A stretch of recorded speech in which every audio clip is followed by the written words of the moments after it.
For every cartoon dog we grew up loving, there was another that made us change the channel. So today we're taking a walk through memory lane, sniffing out the most loved and the most hated cartoon dogs of all time. The ones who shaped childhood, for better or worse. Every generation has that one character who overstays their welcome. For Scooby-Doo, that was his own nephew, Scrappy-Doo. When he barked his way onto TV screens in 1979, the goal was innocent enough.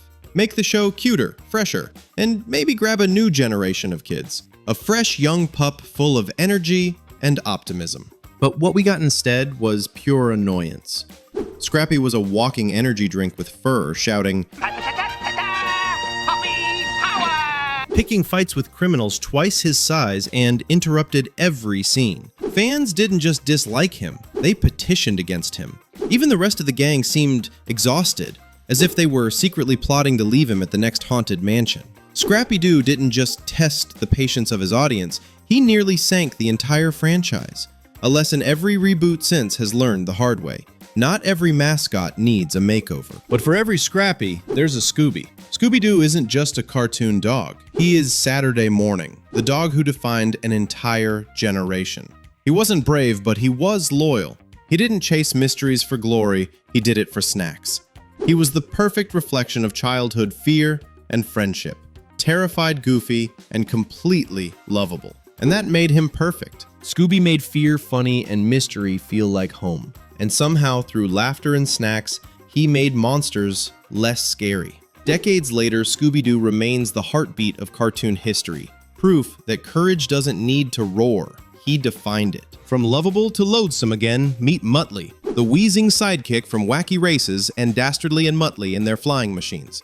Sure that trademark Snicker was funny once. That raspy snicker, the greedy grin, the little dog who always seemed to know something you didn't. But by the 300th time, it sounded like an air mattress losing air. For a generation raised on Scooby's warmth, Muttley's cruelty felt like betrayal.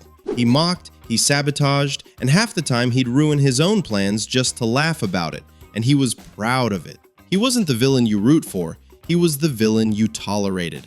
Muttley embodied the mean streak of old school cartoons, and for kids raised on Scooby's warmth, Muttley's bitterness felt like biting into cereal that had gone stale. Then came the pink hero who wore his fear like armor, Courage the cowardly dog. He screamed, he panicked, he cried, and somehow, he became the bravest dog on television. Every episode, Courage faced nightmares pulled from a child's imagination, and through it all, Courage trembled, squealed, and somehow still found the strength to save the day. But every time he stood his ground, he fought for Muriel, the kind old woman who gave him love when no one else did. That's the secret of Courage. He was never truly cowardly. He was terrified, but he acted anyway. He taught kids that courage isn't the absence of fear, it's screaming through it. A panic attack wrapped in pink fur who somehow became the most emotionally intelligent dog in animation history. If Courage was pure anxiety, Droopy Dog was the total opposite. Emotionless, expressionless, and permanently bored. Where everyone else chased adventure, Droopy wandered in slow motion, politely unimpressed by everything. Some people found his calm brilliance hilarious, others found it downright depressing. He was the Great Depression in dog form, polite, tired, and emotionally unavailable. But he paved the way for dry humor in animation, showing that sometimes saying less was funnier than 1,000 punchlines. Droopy wasn't trying to make you laugh. He was showing you that not every dog has to bark to be memorable. If Droopy was Monday morning, Huckleberry Hound was Friday night. Easygoing, polite, and always humming like the world was a simpler place. While other cartoons screamed for attention, Huckleberry Hound just smiled and sang off-key. He didn't chase fame. He just wanted to hum a tune and make life look simple. He wasn't the smartest or strongest, but he was steady. The kind of presence that made you feel like everything was going to be okay. That southern drawl, the blue fur, the red bow tie, everything about him said, take it easy. And that unbothered calm became his superpower.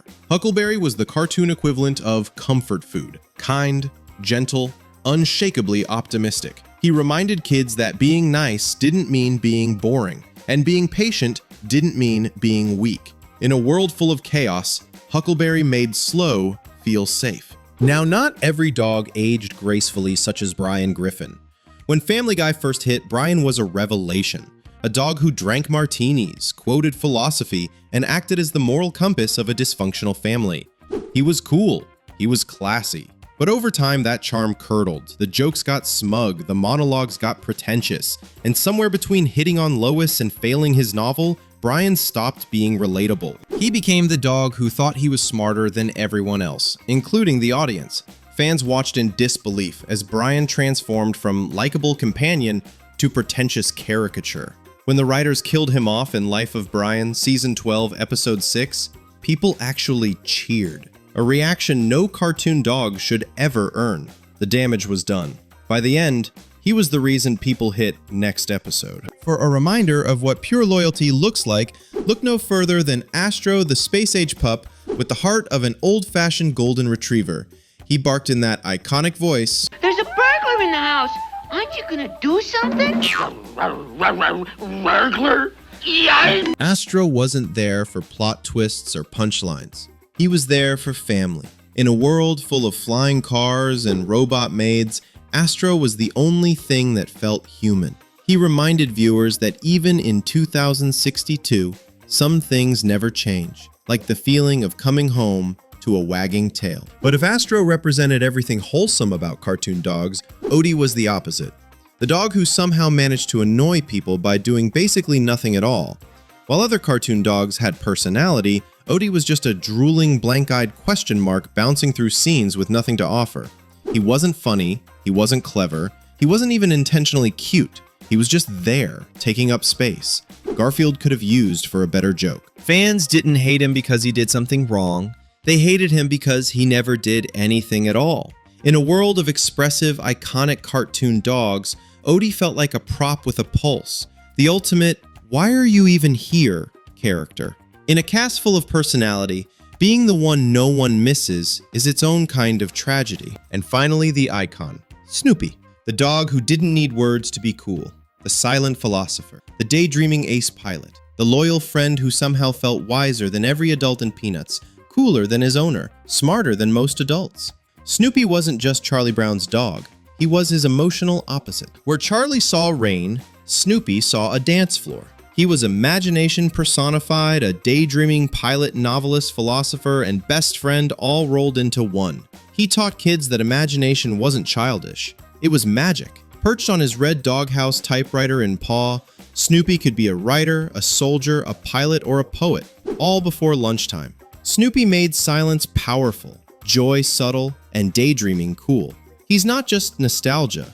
He's our inner child. If you're still here, hit subscribe and click on the next video, because deep down, you're still that kid with cereal on the couch, waiting for the next episode to start, and that is what Saturday mornings were all about.